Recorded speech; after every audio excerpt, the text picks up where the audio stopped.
So to set up for paper mache, you are going to need some paper mache, a piece of plastic to cover your table so your parents don't get mad at you for making a giant mess, and some newspaper cut into strips. The best type of newspaper is like the kind that feels just like regular paper.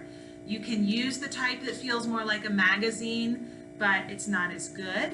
You could also use magazines if you're not able to get newspaper, and you could also use copy paper, just like the white printer paper that you get for printing onto. Either one is fine. Okay, once you're ready, you are going to take your paper mache strip, you're going to dunk it in the paper mache, and you're going to squeegee the extra off with 2 fingers. And then you are going to start putting it all over your sculpture. You want to do every surface and make sure you're smoothing it as you go.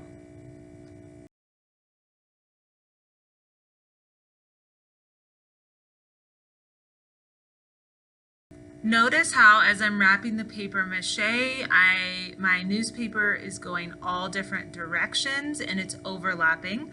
Also, I'm always wrapping the newspaper over the corners instead of having it stop on a corner.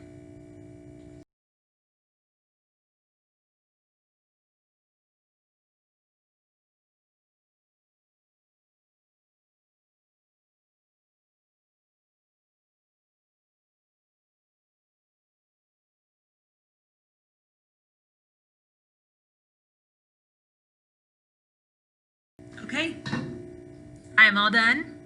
My hands are goopy. When you feel like you're done, you want to check over it to make sure there's no little flaps.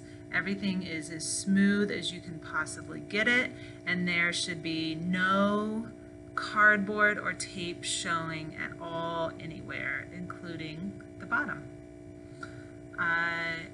You want to put this on plastic to dry, because if you leave it sitting on something like paper, it will glue itself to the paper.